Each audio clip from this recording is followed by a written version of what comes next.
This video is about the poet credited with the Odyssey, and it comes with an unusual disclaimer right up front. We genuinely don't know if Homer, as a single individual, ever existed at all. What we're covering instead is the traditional biography passed down about him, why scholars doubt large parts of it, and why that uncertainty actually matters for how you understand the poem itself.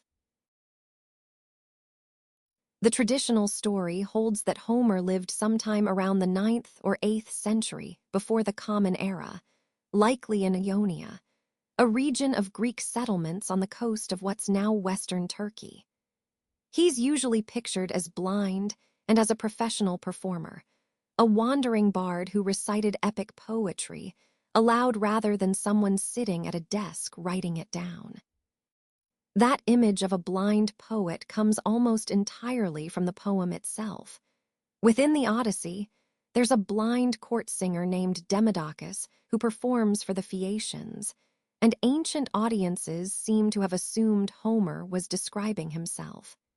It's a poetic detail treated as autobiography, which should already tell you how thin the actual evidence for Homer's life is. Later Greek writers filled in the gaps further, offering competing hometowns, invented family trees, and colorful anecdotes about his travels and death. But modern classicists generally treat these later biographies as legend rather than history. Stories composed to satisfy curiosity about a beloved poet rather than records of an actual life. That thinness is the whole reason scholars talk about something called the Homeric question. Was there really one poet named Homer who personally composed both the Iliad and the Odyssey? Or are these poems the end product of a much longer, communal tradition, reshaped by many different performers across generations, with Homer functioning less like an author's name and more like a label attached to a finished tradition?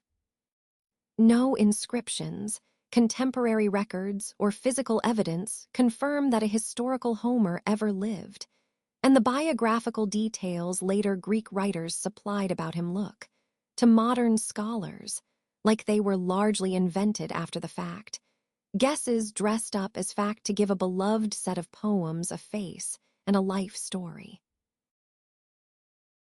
The research that reshaped this whole debate came from a scholar named Milman Parry, working in the early 20th century. Parry studied the poem's language closely and noticed that they're built from a huge stock of reusable phrases and formulas, things like a specific descriptive tag consistently attached to a specific character or object that fit the meter of the verse and could be slotted in and out during a live performance.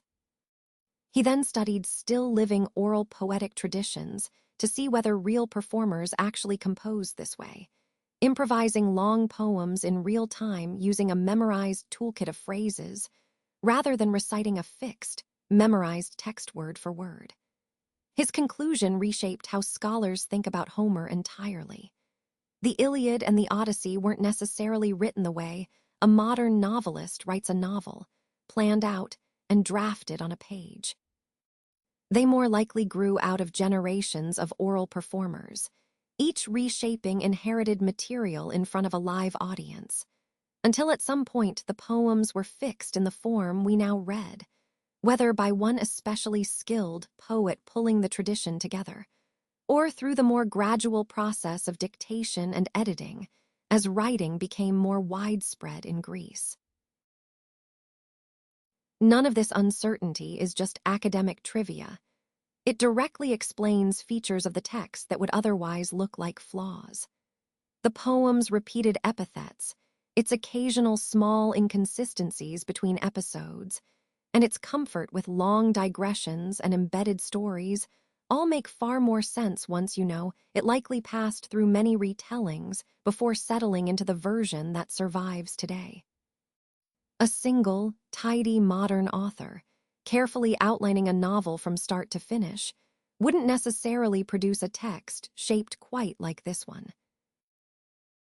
It's also worth connecting Homer, real or legendary, to the Iliad, since the two poems are always discussed together, and the Odyssey assumes its audience already knows the earlier story. The Iliad covers a few intense weeks near the end of the 10-year Trojan War, centered on the rage of the great warrior Achilles. The Odyssey picks up chronologically after Troy has already fallen, following a different kind of hero for a different kind of journey. Not glory won on a battlefield, but survival, patience, and the long, difficult project of getting home.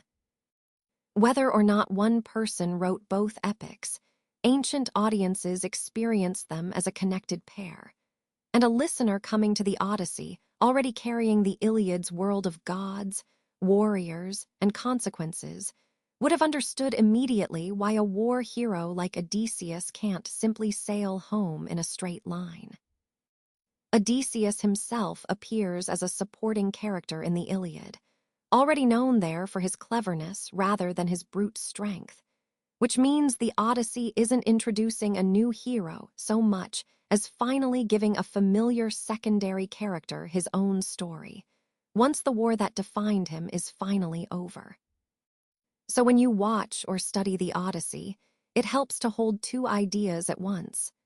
There may have been a real poet named Homer who shaped the version we have, and at the same time, the poem you're reading is genuinely the product of a tradition passed mouth to mouth for generations before that.